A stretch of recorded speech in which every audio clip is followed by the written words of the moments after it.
alaikum wa rahmatullahi wa barakatuh. This is an outside broadcast from the Mayfair Juma Masjid, the 4th Bukhari Sharif Khatam and Jalsa. The final year students are just preparing for the final lesson of the Sahih al-Bukhari of Sheikh Muhammad ibn Ismail al-Bukhari rahimahullah. And Hazrat Mufti Taqi Uthmani, the case of the Jamiatul Ulama South Africa, will be doing the final lesson. They all have been seated and the class will start taking place now inshallah, where one of the students will be reading the final hadith and the final chapter in the kitab, and Hazrat Mufti Sahab will be teaching the final lesson of Sahih al-Bukhari. This is an outside broadcast from the Mayfair Juma Masjid of the 4th Bukhari Sharif Khatam and Jalsa of the Jamia al-Ulum al-Islamiyya, the Darul Ulum, that is run under the auspices of the Jamiatul Ulama South Africa inshallah.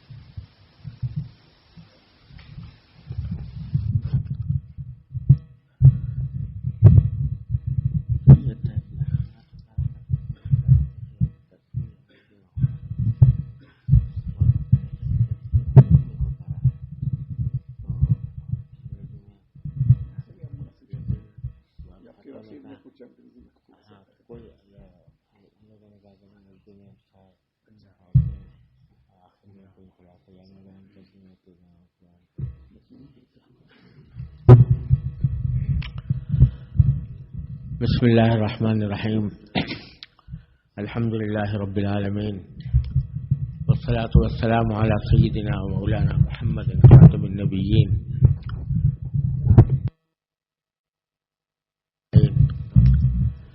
وعلى كل من تبعهم بإحسان إلى يوم الدين. اما بعد، حضرات علماء کرام، میرے عزیز طالب علم ساتھیوں اور معزز حاضرین، السلام علیکم ورحمۃ اللہ وبرکاتہ.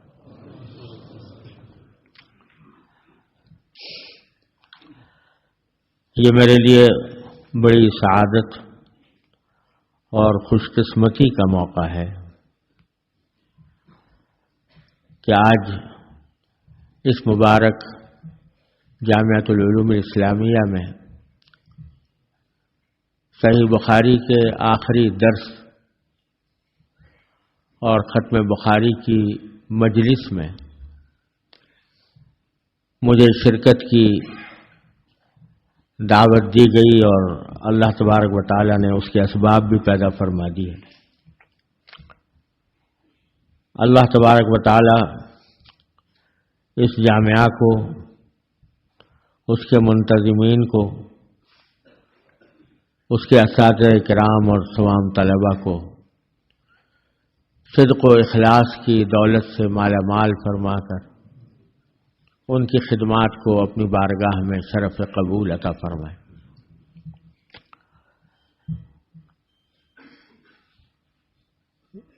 مولانا جو اس جامعہ میں درس بخاری دیتے رہے ہیں، انہوں نے مجھے بتایا کہ یہ صرف رسمی ختم نہیں ہے بلکہ حقیقی ختم ہے، اس لیے کہ آخری باب چھوڑا ہوا ہے.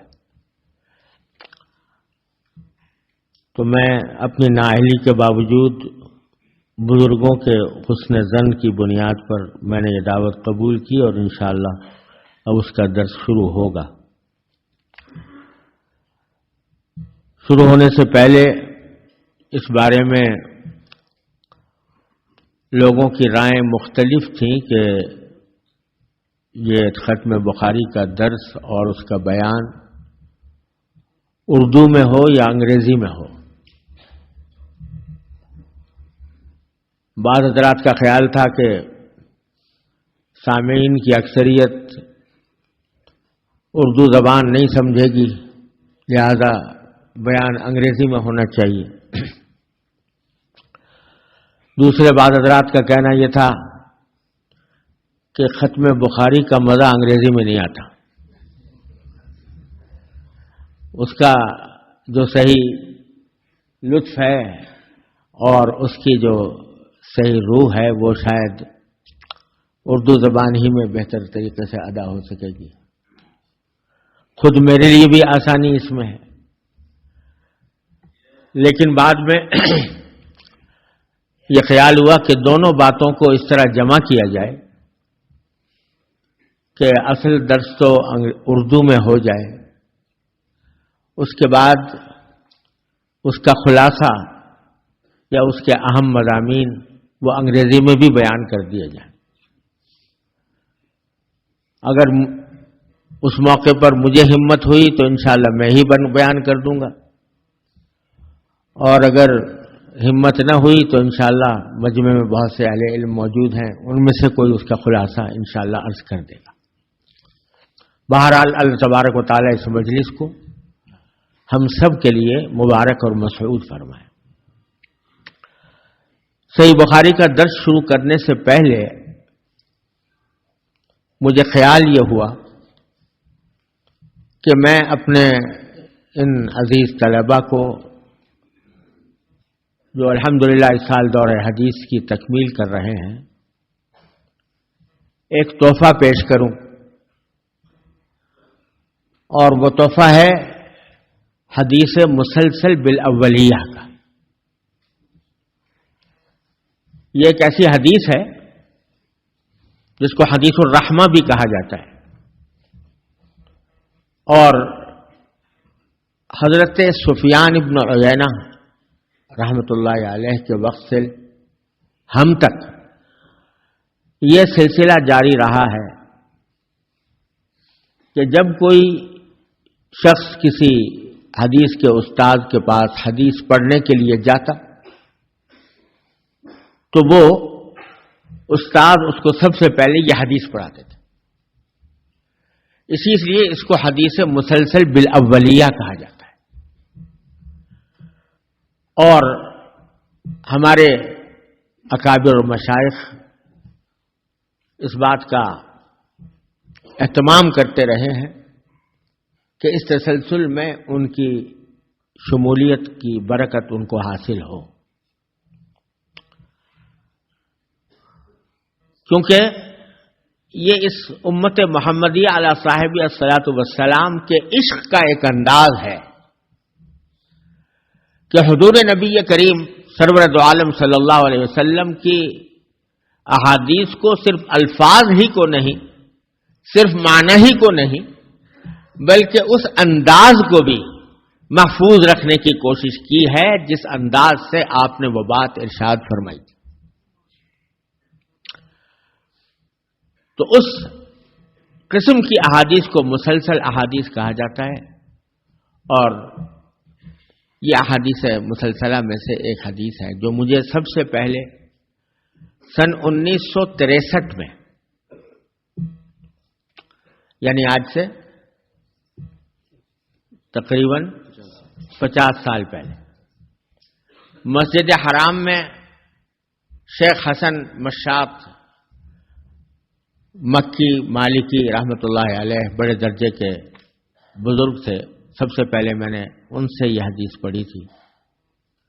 اس کے بعد ایک دوسرے بزرگ مکہ مکرمہ میں شیخ محمد یاسین الفادانی رحمۃ اللہ علیہ تھے، ان سے بھی میں نے یہ حدیث مسلسل بالاولیہ پڑھی، اور یہ پہلی حدیث ہے جو میں نے ان بزرگوں سے پڑھی۔ اور اس کے بعد تیسرے حضرت شیخ علی الناخبی، جن کا حال ہی میں 120 سال کی عمر میں جدہ میں انتقال ہوا۔ ان تینوں بزرگوں نے مجھے یہ حدیث سنائی ہے، اور ان میں سے ہر ایک اپنی سند سے اس کو روایت کرتا ہے، اور سفیان ابن عیینہ رحمۃ اللہ علیہ تک اس کا تسلسل برقرار ہے۔ حدثني بهذا الحديث الشيخ حسن المشاط المكي المالكي رحمه الله تعالى في المسجد الحرام، والشيخ محمد ياسين الفاداني رحمة الله عليه في مكة المكرمة، والشيخ الناخبي رحمه الله تعالى في جدة، كل واحد منهم يرويه بإسناده إلى سيدنا عبد الله بن عمرو بن العاص رضي الله تعالى عنهما قال قال رسول الله صلى الله عليه وسلم الراحمون يرحمهم الرحمن تبارك وتعالى ارحموا من في الارض يرحمكم من في السماء۔ ایک مرتبہ میرے ساتھ پڑھ لیجئے اس کو، الراحمون يرحمهم الرحمن تبارك وتعالى ارحموا من في الارض يرحمكم من في السماء۔ یہ پہلی حدیث ہے جو میں نے ان تینوں بزرگوں سے سنی، اور میں اسی تسلسل کے ساتھ آپ حضرات کو اس کی اجازت دیتا ہوں. اس کے بعد پھر آپ صحیح بخاری کی آخری باب پڑھ لیجیے.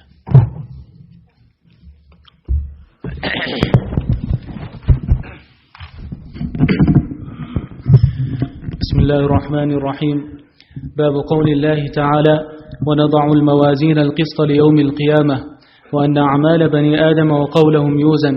وقال مجاهد: القسطاس العدل بالرومية، ويقال القسط مصدر المقسط وهو العادل، وأما القاسط فهو الجائر. وبسند المتصل منا إلى الإمام البخاري رضي الله عنه قال: حدثنا أحمد بن إشكاب قال حدثنا محمد بن فضيل عن عمارة بن القعقاء عن أبي زرعة عن أبي هريرة رضي الله تعالى عنه قال: قال النبي صلى الله عليه وسلم: كلمتان حبيبتان إلى الرحمن خفيفتان على اللسان ثقيلتان في الميزان سبحان الله وبحمده سبحان الله العظيم.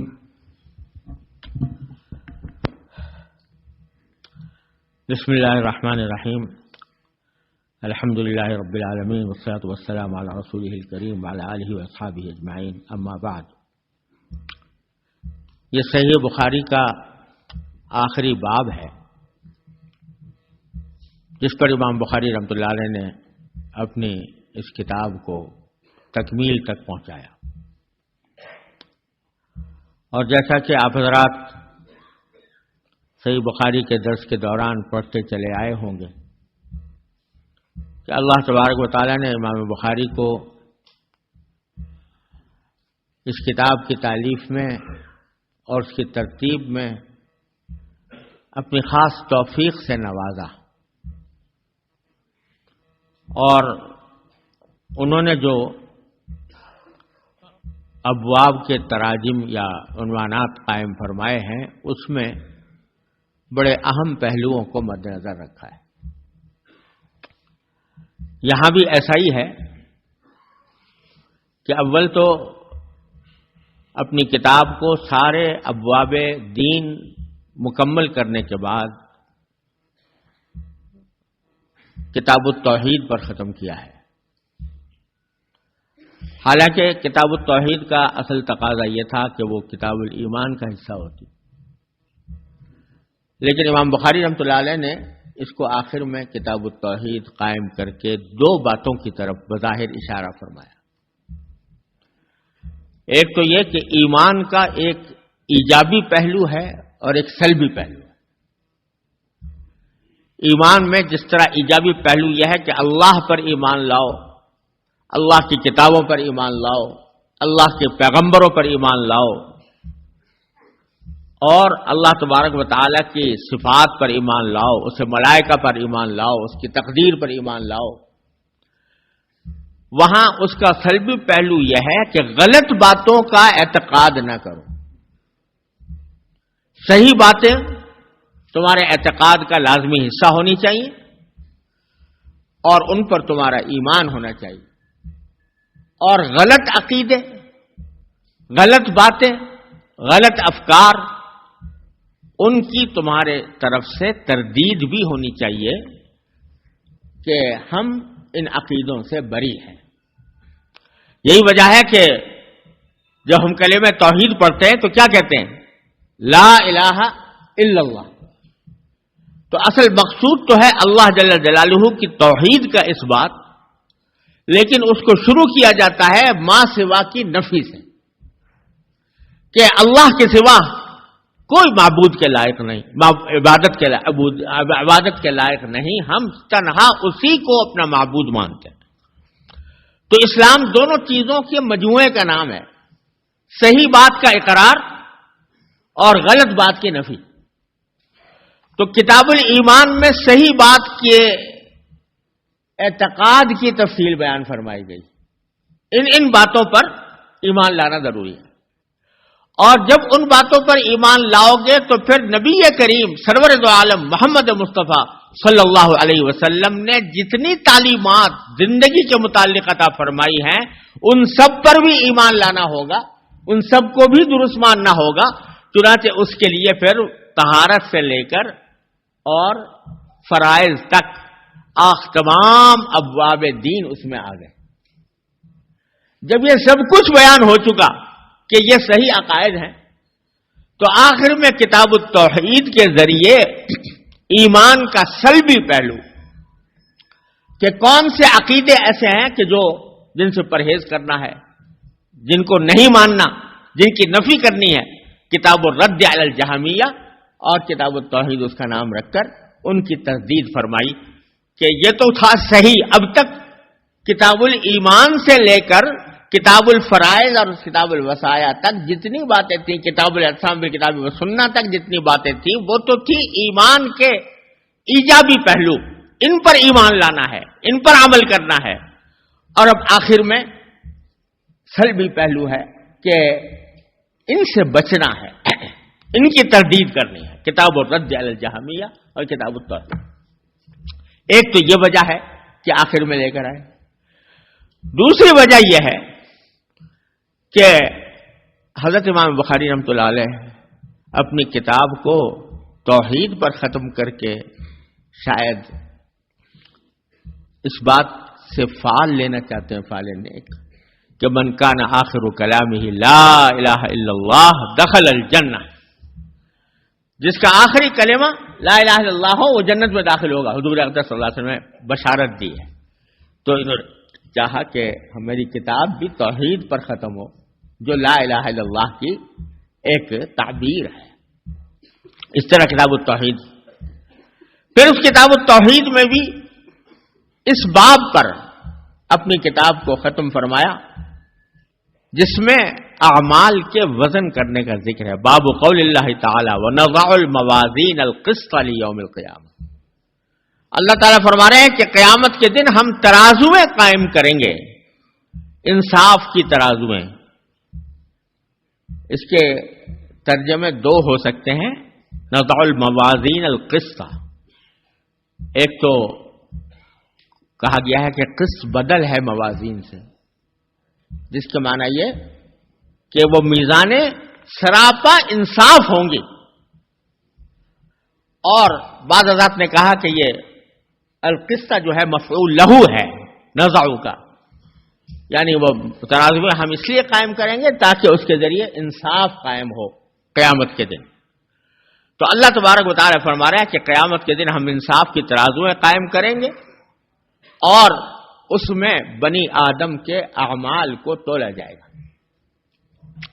اس پر اس لیے ختم کر رہے ہیں امام بخاری رحمۃ اللہ علیہ کہ انسان کی ساری زندگی، اس کی ساری دوڑ دھوپ، اس کی ساری جد و جہد، جتنے کام وہ دنیا میں کرتا ہے، اس کا آخری انجام جا کر یہ ہونا ہے کہ اعمال کا اللہ تبارک و تعالیٰ کے ہاں وزن ہوگا اور اس وزن کے ذریعے فیصلہ ہوگا کہ کس کا عمل مقبول ہے، کس کا مردود ہے، کون جنت میں جائے گا، کون جہنم میں جائے گا. تو بتلا یہ رہے آخر میں کہ سب تم نے پڑھ تو لیا، ایمان کے تقاضے بھی معلوم کر لیے، علم کے تقاضے بھی معلوم کر لیے، عبادات کے تقاضے بھی معلوم ہو گئے، معاملات کے بھی ہو گئے، معاشرت کے بھی ہو گئے، سارے دین کے احکام تمہارے سامنے واضح طور پر آ چکے. اب فکر اس کی کرو کہ ان احکام اور تعلیمات پر عمل کے نتیجے میں تمہارے اعمال کے اندر وزن پیدا ہو اور آخرت میں جو تم پہنچو اور تمہارے اعمال کا وزن کیا جائے تو اللہ تبارک و تعالیٰ کے ہاں وہ وزنی قرار پائیں اور ان کے نتیجے میں اللہ تبارک و تعالیٰ کی رضا حاصل ہو اور جنت کے تم سزاوار ہو. من ثقلت موازینہ فہو فی عیشۃ راضیہ. جس کے وزن جس کا بھاری ہو جائے گا وہ من پسند زندگی میں ہو، اور ومن خفت موازینہ، جس کی ترازویں ہلکی پڑ گئی تو فأمہ ہاویہ، تو اس کا ٹھکانہ جہنم کا گڑھا ہوگا. اللہ بچائے. تو یہ پیغام ہے جو امام بخاری اس آخر میں ہمیں آپ کو دینا چاہتے ہیں کہ پڑھ تو سب کچھ لیا لیکن اب فکر یہ نہ ہونی چاہیے کہ لوگ کتنی تعظیم کرتے ہیں تمہاری، لوگ کتنا مقدس تمہیں سمجھتے ہیں، کتنی تعریفیں کرتے ہیں اور کتنا تمہارا اکرام کرتے ہیں، کتنی تمہیں تعظیم دیتے ہیں۔ لوگوں کی تعریف، لوگوں کی تعظیم، لوگوں کی تقدیس، لوگوں کی تعریف، یہ تو ہوا میں اڑ جانے والی چیز ہے۔ اس سے تمہیں نہ قبر میں کوئی فائدہ ملے گا، نہ آخرت میں کوئی فائدہ ملے گا۔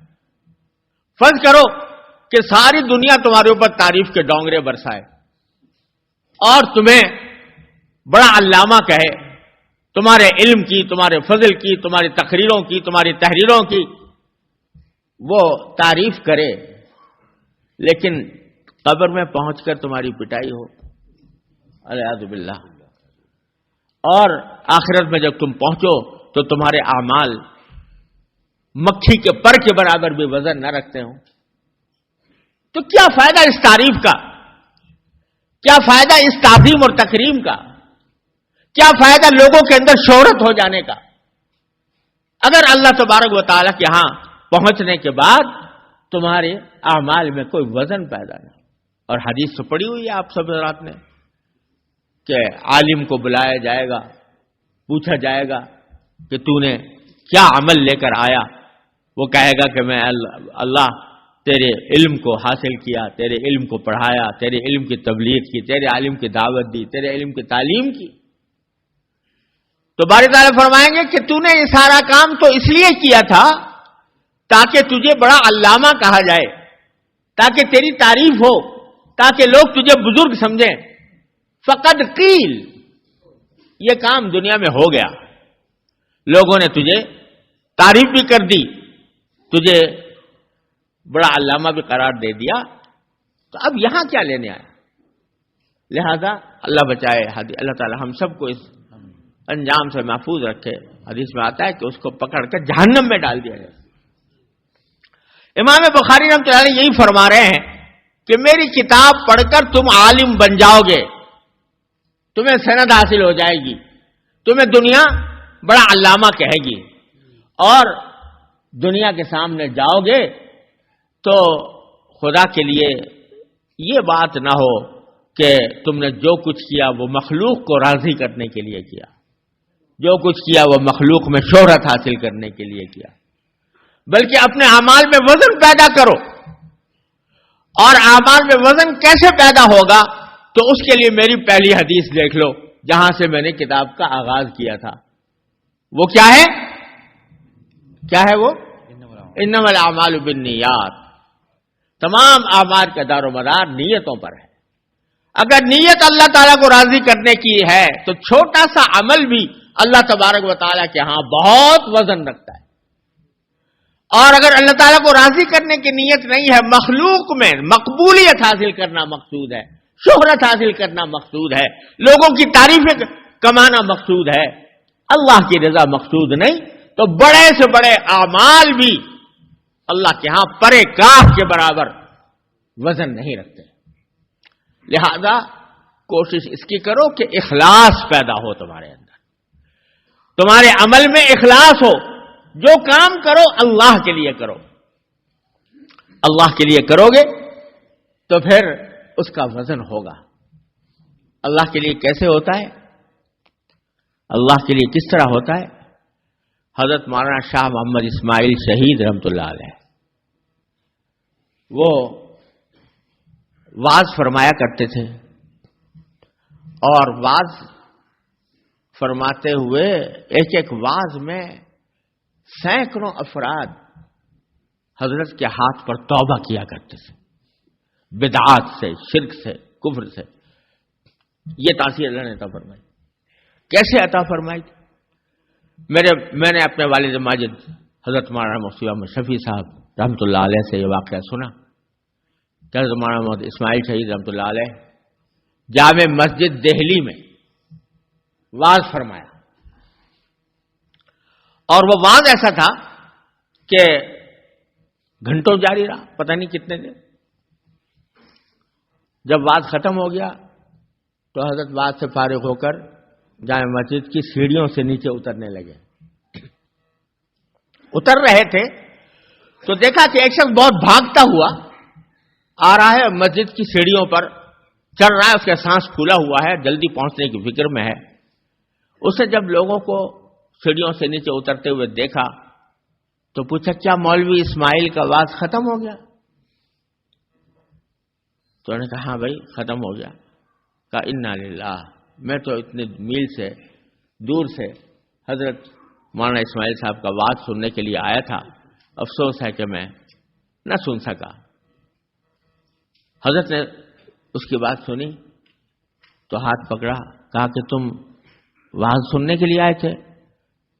کہ ہاں جی میں واز سننے کے لیے آیا تھا، افسوس ہے کہ میں محروم رہ گیا. کہا کچھ فکر نہ کرو، بیٹھ جاؤ میرے پاس سیڑھیوں پر. جو کچھ میں نے کہا، میرا نام بھی محمد اسماعیل ہے، میں نے ہی واز کہا تھا، تو جو کچھ میں نے کہا تھا لو میں تمہیں سنا دیتا ہوں.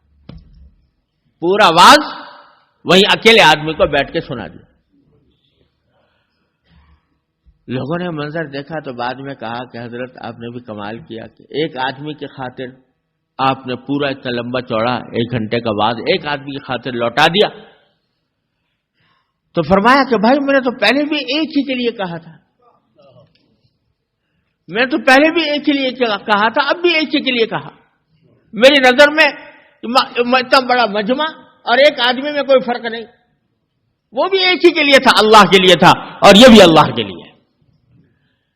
یہ ہے اخلاص کہ میں جو کام کر رہا ہوں وہ ایک ہی اللہ کو راضی کرنا مقصود ہے. مخلوق کی تعریف اور مخلوق کی تعریف اور اس کی طرف سے مقبولیت، اس کی کوئی حقیقت نہیں. ہم لوگ جو پڑھنے پڑھانے میں لگے ہوئے ہیں، یہ بہت بڑا عظیم فتنہ ہے جس میں ہم مبتلا ہو جاتے ہیں. شیطان کا ایک بہت بڑا دھوکہ ہے اور عجیب قسم کا دھوکہ ہے. حب جاہ جو ہے یہ ایک ایسی مصیبت ہے کہ اس کا سارا دار و مدار دوسرے کے اوپر ہے، دوسرا مجھے اچھا سمجھے. حب جاہ کا حاصل کیا ہے کہ دوسرا مجھے اچھا سمجھے، بڑا سمجھے. سارا دار و مدار دوسرے پر ہے، دوسرا اپنے قابو میں نہیں، اپنے اختیار میں نہیں. تم سمجھو کہ فلاں چیز سے اچھا سمجھے گا، تم نے وہ کام کیا، وہ اس کے دماغ میں آیا کہ نہیں یہ تو اچھی بات نہیں ہے، تو تم نے محنت بھی کی اور اکارت گئی. اور اگر بالفرض اس نے کہہ بھی دیا کہ بھائی تم نے بڑا اچھا کام کیا، بڑا کارنامہ انجام دیا، بہت تعریف کر دی تمہاری، تمہارا دل خوش ہوا، تو دل تو خوش ہو گیا وقتی طور پر، اس کے جو کلمات تھے وہ ہوا میں اڑ گئے. اب اس سے لطف اندوز ہونے کا، اس سے مزہ لینے کا کوئی راستہ نہیں. ایک صورت یہ کہ ذرا اس سے کہو پھر دوبارہ کہ بھائی آپ نے جو تعریفی کلمات فرمائے تھے یہ بڑے مزہ آیا تھا، ایک مرتبہ پھر ارشاد فرمائیے مکرر، تو اس سے کچھ لطف اندوز ہو. مگر یہ کہتے ہوئے بالکل زبان اٹھے گی نہیں کہ اس سے دوبارہ کہنے کو کہو کہ یہ دوبارہ کہہ دو، تو لہٰذا اس سے تو کہلوا نہیں سکتے. اب دماغ میں سوچتے رہو کہ کتنا اچھا وقت تھا کہ اس شخص نے میرے بارے میں یہ کلمات کہے تھے اور مجھے اس کے اندر بڑا لطف آیا تھا، تو اس سے لطف اندوز ہوتا ہے. تصور میں یہ حاصل ہے. اور جس کا کوئی بنیاد نہیں، ہوا میں اڑ جانے والی چیز. اور اگر یہ اللہ کے لیے ہے، جو کام ہے اللہ کے لیے ہے، دنیا تعریف کرے نہ کرے، دنیا قبول کرے نہ کرے، مخلوق راضی ہو کہ نہ ہو، میرا خالق راضی ہو جائے، یہ بات ہو تو پھر چھوٹے سے چھوٹا عمل بھی اللہ تبارک و تعالیٰ کے ہاں ایسا قبول ہوتا ہے، اس کے نتائج ظاہر ہوتے ہیں. کتنے بڑے نتائج ظاہر ہوتے ہیں. آپ کے سامنے مثالیں ہیں. حدیث بخاری میں آپ نے پڑھا ہے کہ کتے کو پانی پلا دیا، اس پر اللہ تعالیٰ نے مغفرت فرمائی. کس اخلاص کے ساتھ پلایا تھا؟ تو خلاصہ یہ کہ امام بخاری رحمۃ اللہ علیہ آخر میں یہ باب قائم کر کے مجھے اور آپ کو یہ توجہ دلانا چاہتے ہیں کہ جو کام کرو اخلاص کے ساتھ اللہ تبارک و تعالیٰ کو راضی کرنے کے لیے کرو. کرنے سے پہلے سوچ لو کہ یہ مقام میں آیا مخلوق کے لیے کر رہا ہوں یا اللہ کے لیے کر رہا ہوں. اگر مخلوق کے لیے کر رہا ہوں چھوڑ دو اس کو، اور اگر اللہ کی رضا کے لیے کر رہے ہو تو پھر اس کو کر گزرو. تو پھر میزان عمل میں جب وہ عمل پہنچے گا تو اس کا وزن بھاری ہوگا. یہ ہے اس باب کا اصل مقصود. اور پھر آگے فرمائے وَأَنَّ أَعْمَالَ بَنِي آدَمَ وَقَوْلَهُمْ يُوزَنُ. بنی آدم کے اعمال بھی تولے جائیں گے اور ان کے اقوال، منہ سے نکلنے والی باتیں وہ بھی تولی جائیں گی. اس میں 3 باتوں کی طرف اشارہ مقصود ہے اس جملے میں. ایک یہ کہ بعض حضرات یہ کہتے تھے کہ بھئی اعمال جو ہے نا یہ تو کوئی تولنے کی چیز نہیں ہوتے. تولی تو جاتی ہے کوئی ایسی چیز جو ٹھوس ہو، جسم رکھتی ہو. یہ قول یا عمل یہ تو کوئی جسم نہیں رکھتے، ان کو کیسے تولیں گے؟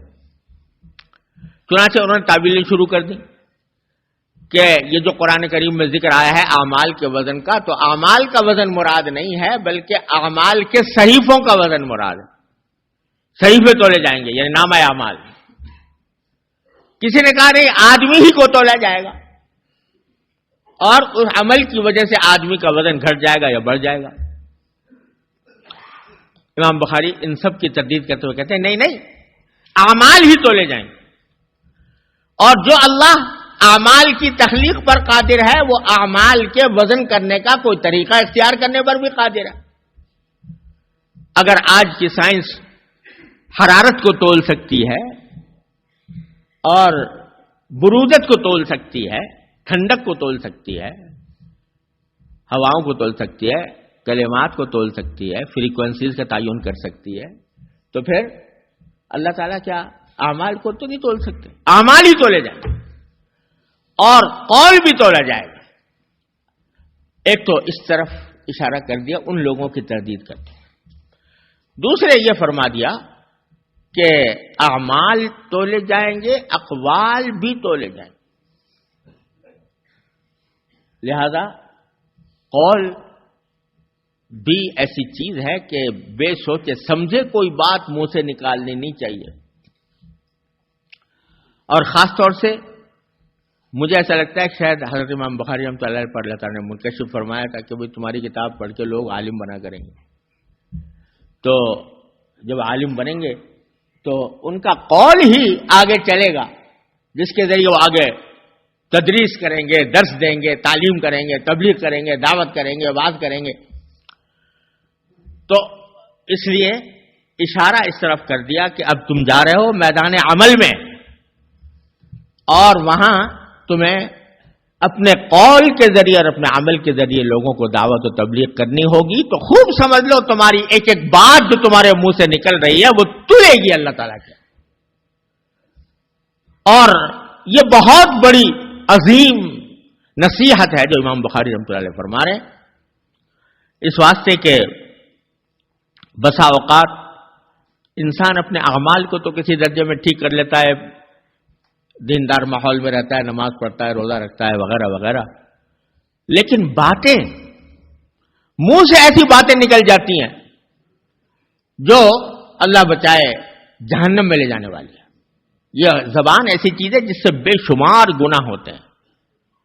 جھوٹ اس سے نکلتا ہے، غیبت اس سے ہوتی ہے، دل آزاری اس سے ہوتی ہے، بے تحقیق باتیں اس سے نکلتی ہیں اور مبالغہ آمیز کلام اس سے نکلتا ہے. یہ سب گناہ ہیں زبان کے.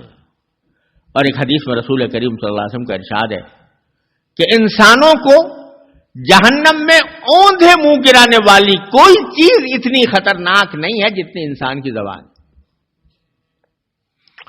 اب دیکھو ہمارے معاشرے کے اندر زبان کے گناہ اتنی کثرت سے پھیلے ہوئے ہیں کہ جس کی کوئی حد و حساب نہیں.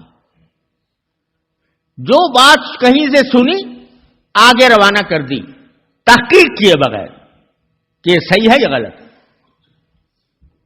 حدیث میں رسول اللہ صلی اللہ علیہ وسلم نے فرمایا کفا بالمرء کذبا ان یحدث بکل ما سمع. یہ انسان کے جھوٹا ہونے کے لیے یہ بات کافی ہے کہ جو بھی سن رہا ہے وہ دوسروں تک پہنچا رہا ہے. مگر یہ دیکھو ہمارے معاشرے کے اندر کتنا پھیلا ہوا ہے یہ معاملہ. غیبتوں کا ایک طوفان ہے، کوئی مجلس غیبت سے خالی نہیں. اللہ بچائے. اور غیبت، بہتان، اتہامات، کسی سے اگر اختلاف ہوا ہے تو اس کے بارے میں تحقیق کرنے کی ضرورت نہیں ہے. جو کوئی افواہ کان میں پڑی ہے وہ اس کو آگے چلتا کر دیا تحقیق کے بغیر. بہتان لگا دیا، پرواہ نہیں. تہمت لگا دی، پرواہ نہیں. غیبت کر دی، پرواہ نہیں. اللہ بچائے. یہ گناہ ایسے ہیں کہ ہم ظاہری اعتبار سے دیندار کہلانے والے ہیں، ان کے اندر سرایت کیے ہوئے. امام بخاری ہمیں توجہ دلا رہے ہیں کہ اعمال بھی تولے جائیں گے اور قول بھی تولا جائے گا. لہذا زبان سے کوئی بات نکالتے وقت پہلے سوچ لو کہ یہ قول اللہ تعالیٰ کے ہاں کیا وزن رکھے گا. حضرت امام شافعی رحمۃ اللہ علیہ اتنے بڑے امام، اتنے بڑے مجتہد، محدث، فقیہ، جب کوئی سوال کرتا تھا تو عادت شریفہ یہ تھی کہ تھوڑی دیر خاموش رہتے تھے اور خاموش رہ کر کچھ دیر وقفہ کر کے پھر جواب دیتے تھے. تو کسی نے پوچھا کہ آپ کو یہ دیکھا ہے کہ جب بھی کوئی بات کرتا ہے آپ سے تو آپ تھوڑی دیر خاموش رہتے ہیں پھر جواب دیتے ہیں، کیوں وقفہ کرتے ہیں؟ فرمایا اس وقفے میں یہ سوچتا ہوں کہ جو کہنے جا رہا ہوں وہ مجھے جنت کو لے جائے گا یا جہنم کو لے جائے گا. یہ سوچتا ہوں کہ سوال تو کر لیا اس نے، اب جو جواب میں دماغ میں آ رہا ہے کہنے کے لیے تو پہلے میں یہ سوچتا ہوں کہ کہاں لے جائے گا مجھے. لہذا بولنا بہتر ہے یا خاموش رہنا بہتر؟ جب طبیعت مطمئن ہو جاتی ہے کہ نہیں یہ جہنم کی طرف لے جانے والی بات نہیں ہے تو پھر زبان سے نکالتا. تو بزرگوں نے فرمایا کہ پہلے تولو پھر بولو. پہلے بات کو تولو پھر بولو، کیونکہ یہی کلمہ نہ جانے کہاں پہنچا دے تمہیں. یہ زبان ایسی چیز ہے کہ اگر چاہو تو اس کے ذریعے جنت کے خزانے جمع کر لو. ذکر کے ذریعے سبحان اللہ، الحمدللہ، لا الہ الا اللہ، واللہ اکبر، یہ کلمات اگر زبان سے ادا کر لو 10 مرتبہ بھی تو میدان عمل بھر گئی تمہاری. اور یہی زبان فضول استعمال کرو اور گناہ کے کام میں استعمال کرو تو نہ جانے کتنے گناہ نام اعمال میں لکھے گئے. تو امام بخاری فرما رہے ہیں کہ بھائی اعمال کا بھی جائزہ لو، اس کی نیتیں درست کرو، اخلاص پیدا کرو اور قول کے اندر سچائی اختیار کرو. اولئک هم الصادق، اولئک الذین صدقوا واولئک هم المتقون. ان کے اندر داخل ہو کہ کوئی بات تمہاری اعتدال سے باہر نکلی ہوئی نہ ہو. وقولہم یوزن.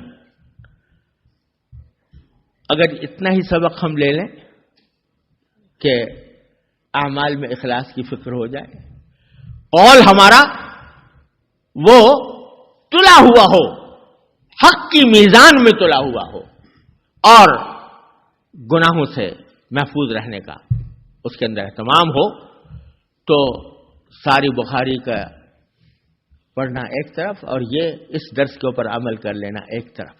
اس لیے امام بخاری آخر میں اس کی طرف توجہ دلا رہے ہیں. اللہ. پھر فرمایا کہ امام حضرت مجاہد نے فرمایا کہ القسطاس العدل بالرومیہ. قرآن کریم میں قسط کا لفظ آیا تو قسطاس کا بھی آیا، وزنوا بالقسطاس المستقیم. اس کے مناسبت سے قسطاس کی تعریف کر دی کہ عدل رومی زبان کے اندر عدل کو کہتے ہیں. اور پھر یہ مسئلہ بھی بتا دیا جو لغت سے تعلق رکھتا ہے کہ قسط جو ہے مقصد کا مغزر ہے، یعنی اقسط یقسط اقساطا کے معنی انصاف کرنے کے ہوتے ہیں اور قسط یقسط کے معنی ظلم کرنے کے ہوتے ہیں. تو لیکن جب اقساط کا جو باب افعال سے اسم فاعل آتا ہے تو وہ تو عادل کے معنی میں ہے، اور قاسط مجرد میں اس کے معنی جائر کے ہیں، یعنی ظلم کرنے والے کے ہیں. اس کے بعد پھر حدیث روایت کی ہے حضرت ابو ہریرہ رضی اللہ تعالیٰ عنہ سے کہ حضور نبی کریم سرور دو عالم صلی اللہ علیہ وسلم نے ارشاد فرمایا کہ 2 کلمے ایسے ہیں،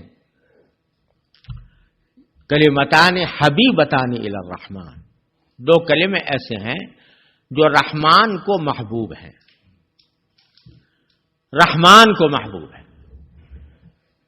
یہ نہیں فرمایا کہ اللہ کو محبوب ہے، بلکہ اللہ تعالیٰ کے اسماء حسنہ میں سے رحمان کا انتخاب کر کے فرمایا کہ اس کو محبوب ہے، جس سے اشارہ اس طرف ہے کہ جب رحمان کو محبوب ہوں گے تو ان کلمات کے بولنے والے پر اللہ تعالیٰ اپنی صفت رحمت کا مظاہرہ فرمائے. یعنی جو کلمہ یہ کلمہ پڑھے گا اس پر اللہ جل جلالہ کی رحمتیں نازل ہوں گی. کلمتان حبیبتان الی الرحمن. جب رحمان کو محبوب ہیں تو ذرا مشکل ہوں گے، مشقت والے ہوں گے. نہیں فرمایا خفیفتان علی اللسان، مشکل نہیں ہے، زبان پر ادا کرنے میں بہت ہلکے پھلکے ہیں، کوئی مشقت نہیں ہوتی. اچھا بھائی ہلکے پھلکے ہوں گے تو شاید میزان میں بھی ہلکے پھلکے ہوں، میزان عمل میں. فرمایا نہیں ثقیلتان فی المیزان. زبان پر ہلکے ہیں بے شک، لیکن میزان کے اندر عمل میں، عمل کے میزان میں اللہ تعالیٰ کے ہاں ان کا وزن بہت. اور اس طرح رسول کریم سرور دو عالم صلی اللہ علیہ وسلم نے اس طرف اشارہ فرما دیا کہ عمل کی جو ظاہری شکل ہے، اعتبار اس کا نہیں ہے. اعتبار اس عمل کے اندر اخلاص کی جو روح ہے اس کا اعتبار ہے. دیکھنے میں ہلکی ہے ایک چیز، اللہ کے ہاں بہت بھاری ہے. سبحان اللہ بحمدہ سبحان اللہ العظیم ہلکے کلمے ہیں، لیکن اللہ تعالیٰ کے ہاں اس کا وزن بہت ہے. اسی طرح کوئی آدمی اگر چھوٹا سا عمل کرتا ہے تو اس کا وزن اللہ تعالیٰ کے ہاں بسا اوقات اس کے اخلاص کی وجہ سے بہت زیادہ ہوتا ہے. میں نے اپنے والد ماجد قدس اللہ تعالیٰ سرہ سے سنا، فرمایا کرتے تھے کہ ایک آدمی کی فرض کرو آمدنی جو ہے وہ بلینوں میں ہے اور وہ 1 ملین صدقہ کرتا ہے، اور ایک آدمی کی آمدنی کل 100 ہے اور اس میں سے وہ 1 روپیہ یا 1 رینڈ خرچ کرتا ہے. تو فرمایا کہ یہ 1 روپیہ خرچ کرنے والا اور وہ 1 ملین خرچ کرنے والا دونوں یا تو برابر ہیں یا اور کچھ بعید نہیں کہ وہ 1 خرچ کرنے والا اس ملین والے سے بڑھ جائے، کیونکہ جس اخلاص کے ساتھ اس نے کیا. تو میرے والد ماجد صلی اللہ تعالی وسلم فرمایا کرتے تھے کہ دیوبند میں ایک بزرگ تھے جو گھاس کاٹ کر اپنا گزارا کیا کرتے تھے. تو گھاس کاٹ کر ان کو ہفتے میں 6 پیسے کی آمدنی ہوتی تھی. 6 پیسے، اس زمانے میں 6 پیسے کی بھی کچھ قیمت ہوتی تھی. 6 پیسے کی آمدنی ہوا کرتے تھے. اس میں انہوں نے تقسیم یہ کر رکھا تھا کہ 2 پیسے تو وہ اپنے گھر والوں کے لیے کھانے پینے کا انتظام میں کرتے تھے، 2 پیسے جمع کرتے تھے کہ اس سے یا اب مجھے یاد نہیں رہا کہ صدقے کے لیے یا حج یا عمرے کے لیے جمع کرتے تھے، اور 2 پیسے دارالعلوم کے جو اکابر علماء تھے، حضرت گنگوہی، حضرت مولانا نانوتوی، حضرت مولانا یعقوب صاحب وغیرہ، ان حضرات کی دعوت کے لیے کہ ان کی دعوت کروں گا. 2-3 ہفتے میں جب وہ جمع ہو جاتے تھے تو دعوت کیا کرتے تھے. اور دعوت کا ہے کہ خشک چاول اور مونگ کی دال، خشک چاول اور مونگ کی دال، اس کی دعوت کرتے تھے. تو حضرت مولانا محمد یعقوب صاحب نانوتوی رحمۃ اللہ علیہ، نام سنا آپ لوگوں نے کہ نہیں؟ مولانا محمد یعقوب نانوتوی رحمۃ اللہ علیہ سب سے پہلے صدر مدرس دارالعلوم کے، بڑے اولیاء اللہ میں سے تھے، صاحب کشف و کرامات تھے. تو وہ فرماتے تھے کہ ہمیں اس شخص کی دعوت کا انتظار لگتا ہے کہ کب یہ دعوت کرے گا. اور جب دعوت کرتے تھے تو کہتے ہیں جس ان کی دعوت کا کھانا کھا کر آتے تھے تو مہینے بھر تک میں اپنے قلب میں اس کا نور محسوس کرتا تھا. اس خشک چاول اور مونگ کی دال کا نور مولانا محمد یعقوب صاحب جیسا انسان اپنے قلب میں محسوس کرتا تھا. تو اگر اس کو اس چاول کو اور اس مونگ کی دال کو بازار میں جا کر معلوم کرو اس کی قیمت، تو کیا ہے؟ کچھ بھی نہیں. لیکن اللہ جل جلالہ کے ہاں وہ خفیفتان علی اللسان ثقیلتان فی المیزان، میزان کے اندر اس کا عمل بہت زیادہ. یہ ہم لوگوں نے آج کل دعوتوں اور ہدیوں کو نا ایک رسم بنا کر بے وزن کر دیا ہے. شادیوں کے اوپر، تقریبات میں، بیاہ کے موقع پر دیے جا رہے ہدیے. ارے ہدیہ ایک مسلمان دوسرے مسلمان کو دے یا ایک دعوت دوسرے مسلمان کی کرے تو یہ بڑے ہی خیر و برکت کا کام ہے.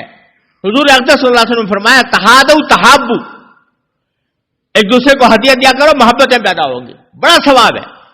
اور میں نے حضرت حکیم الامت قدس اللہ تعالیٰ سرہ کے مواعظ میں یہ بات پڑھی کہ حضرت حاجی صاحب رحمۃ اللہ علیہ فرماتے تھے، اور پھر حضرت والد صاحب سے بھی میں نے سنا کہ کوئی مسلمان دوسرے مسلمان کو محبت کے ساتھ کوئی اگر ہدیہ پیش کرتا ہے اس میں بڑا نور ہوتا ہے.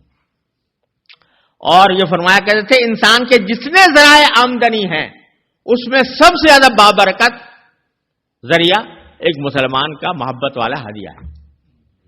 حضرت حاجی صاحب فرمایا کرتے تھے، حاجی امداد اللہ صاحب مہاجر مکی رحمۃ اللہ علیہ، کہ میرے پاس کوئی مسلمان ہدیہ لے کر آتا ہے میں ذرا سا کچھ چکھ ضرور لیتا ہوں، چاہے دل چاہ رہا ہو نہ چاہ رہا ہو، کیونکہ یہ محبت سے لایا، اس کا نور اس کے اندر ہوتا ہے. اتنی محبت، اتنی برکت کی چیز. مگر ہم نے اس کو تقریبات اور شادیوں اور بیاہوں میں اور ختنہ کی تقریب اور سالگرہ کی تقریب اور عقیقے کی تقریب اور منگنی کی تقریب، ان تقریبات میں ان ہدیوں کو لا کر ان کو بے وزن کر دیا، بلکہ گناہ کا ذریعہ بنا دیا. کیوں؟ اب ہدیہ جو دیا جا رہا ہے وہ محبت سے نہیں دیا جا رہا، اللہ کی رضا کے لیے نہیں دیا جا رہا، وہ ہدیہ اس لیے دیا جا رہا ہے کہ میری معاشرے میں میرا نام ہو. اگر نہیں دوں گا ناک کٹ جائے گی. اور جو ہے جب تک اور بدلہ میں دوں گا تو دوسرا مجھے اس موقع پر بدلہ دے گا. بلکہ میں ایک دن میں پچھلے دنوں انگلینڈ میں تھا تو وہاں یہ مضمون بیان کر رہا تھا کہ لوگ جو ہیں تقریبات میں اس طرح بدلے کا خیال، باقاعدہ فہرستیں بنتی ہیں اور اس کے اندر لکھا جاتا ہے فلاں نے اتنا دیا، فلاں نے اتنا دیا، اور پھر بعد میں اس کی ادائیگی کی امید ہوتی ہے. تو وہاں لوگوں نے بتایا کہ اب ایک اور مسئلہ ہو گیا، وہ یہ کہ جب شادیاں ہوں گی اور دعوت نامہ جائے گا تو اس میں لکھا ہوتا ہے کہ پیکٹس آر ناٹ ایکسپٹڈ، یعنی پیکٹس نہیں قبول کیے جائیں گے، جو کچھ دینا ہو کیش دو. سمجھا؟ اس کا مطلب یہ ہوتا ہے کہ packets are not accepted, cash has to be given. تو یہاں تک بات پہنچ گئی ہے. اب باقاعدہ ایک مطالبہ ہے کہ دوسرا، اب اگر وہ نہ دے تو ناک کٹ رہی ہے معاشرے کے اندر. اور اگر کوئی بڑا شاندار ہدیہ لے کر آیا نہ بھائی کیسا اس نے کیسا شاندار. یہ سارے تصورات ہیں جس کے نتیجے میں وہ ہدیہ برکت والا تو کیا ہوتا، گناہ کا ذریعہ بن گیا. تو اگر اخلاص کے ساتھ ہو، اخلاص کے ساتھ، محبت کے ساتھ، چھوٹی چیز بھی دے دو بڑی برکت ہے. اور اگر بڑا ہدیہ دیا اور ریا اور نمود دکھاوا مقصود ہے تو کچھ بھی نہیں. تو ہونا خفیفتان علی اللسان ہونا کوئی مسئلہ نہیں. اصل مسئلہ یہ ہے کہ ثقیلتان فی المیزان، میزان عمل میں ان کا وزن ہو، اور وہ پیدا ہوتا ہے اخلاص سے، اللہ تبارک و تعالیٰ کی رضا جوئی سے. اللہ تعالیٰ ہم سب کو اپنے فضل و کرم سے عطا فرما دے. کیا ہیں وہ دو کلمے؟ فرمایا سبحان اللہ و بحمدہ، سبحان اللہ العظیم. ایک کلمہ یہ سبحان اللہ و بحمدہ ہے اور ایک کلمہ سبحان اللہ العظیم ہے. کیا معنی؟ سبحان اللہ و بحمدہ، پاک ہے اللہ، پاک ہے اللہ. کہے سے پاک ہے؟ ہر عیب سے پاک ہے، ہر نقص سے پاک ہے. وبحمدہ، اور ساتھ ساتھ ہم اللہ تعالیٰ کی تعریف بھی کرتے ہیں. ایک طرف باری تعالیٰ کو ہر عیب سے پاک قرار دیتے ہیں، دوسری طرف باری تعالیٰ کی تمام کمالات کی تعریف کرتے ہیں. میرے شیخ حضرت عارف قدس اللہ تعالیٰ سرہ فرمایا کرتے تھے کہ سبحان اللہ و بحمدہ کے معنی کیا ہوئے؟ معنی یہ ہوا کہ اللہ تعالیٰ تمام صفات کمال کا جامع ہے اور کوئی عیب اس میں ہے نہیں. تو جو ذات بے عیب ہو اور جو تمام کمالات اور صفات کی جامع ہو وہ یقیناً محبوب ہوگی. محبت کسی سے کیوں ہوتی ہے؟ اس کے کمال کی وجہ سے، اس کے صفات کی وجہ سے. اور اللہ جل جلالہ کے برابر کسی کے اندر کمال نہیں، کسی کے اندر صفات نہیں. لہذا جب سارے کمالات کا وہ جامع ہے تو محبوب اعظم بھی وہی، محبت پھر اسی کو سزاوار ہے.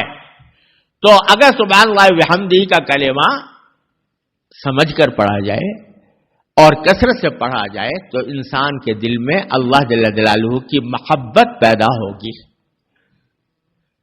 یہ اس کا خاصہ ہے.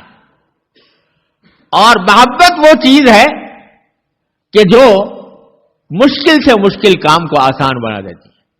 مولانا فرماتے ہیں از محبت تلخ شیریں شبد، محبت سے کڑوی سے کڑوی چیزیں بھی میٹھی بن جاتی ہیں.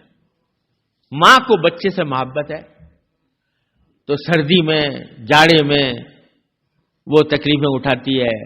رات کو بچے نے پیشاب کر دیا، پخانہ کر دیا، اس کو دھلوا رہی ہے، سردی سے تکلیف ہو رہی ہے، لیکن تکلیف برداشت کیوں کر رہی ہے؟ کہ بچے سے محبت. تو جب محبت پیدا ہو جائے اللہ جل جلالہ کے اللہ تعالیٰ ہم سب کو عطا فرما دے تو پھر دین، اس کے دین پر عمل کرنا بھی آسان ہو جاتا ہے. تو محبت سے آسانی پیدا ہوتی ہے دین کے اوپر عمل کرنے میں. اور سبحان اللہ وبحمدہ کا کلمہ یہ محبت پیدا کرنے میں بہت عظیم خاصیت رکھتا ہے. دوسرا جملہ فرمایا سبحان اللہ العظیم. اللہ کی ذات پاک ہے اور عظمت والی ہے. عظمت اس میں، جلال اس میں. جو ذات عظمت اور جلال والی ہو اس کا رعب دل میں ہوتا ہے تو اس کا خوف بھی ہوتا ہے کہ کوئی کام اس کی عظمت و جلال کے خلاف نہ ہو جائے.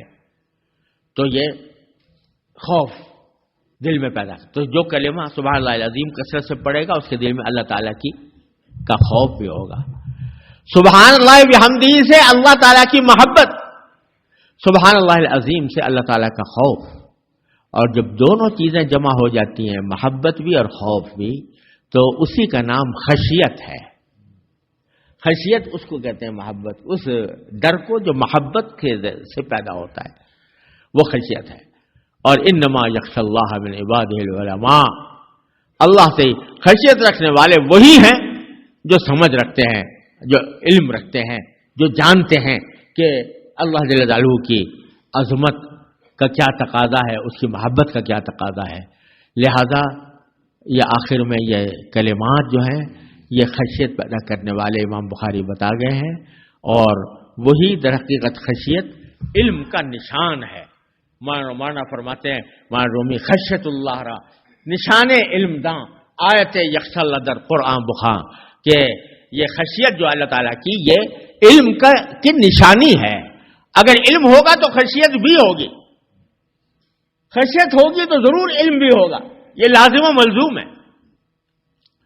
تو لہذا ہر آدمی کو اپنا جائزہ لینے کے لیے میرے والد ماجد رحمۃ اللہ فرمایا کرتے تھے کہ دیکھا کرو کہ کچھ خشیت میں اضافہ ہوا کہ نہیں ہوا. یہ علم پڑھنے کے بعد اگر علم کے بعد اضافہ ہوا ہے تو مانا یہ کہ تمہارا سفر کامیاب ہے. اور اگر خدا نہ کرے خشیت پیدا نہ ہوئی تو اس کا مطلب یہ کہ سفر علم یہ کامیاب نہیں ہوا، چاہے امتحان میں کامیابی حاصل کرے. تو بھائی اللہ تعالی ہم سب کو اس جائزے کی توفیق عطا فرما دے جو امام بخاری نے اپنے اس باب کے اندر بین السطور ہمیں جو پیغامات عطا فرمائے ہیں. اللہ تبارک و تعالیٰ اپنے فضل و کرم سے اپنی رحمت سے ہم سب کو ان پر عمل کی توفیق عطا فرمائے. وآخر دعوانا ان الحمدللہ رب العالمین. اب جیسے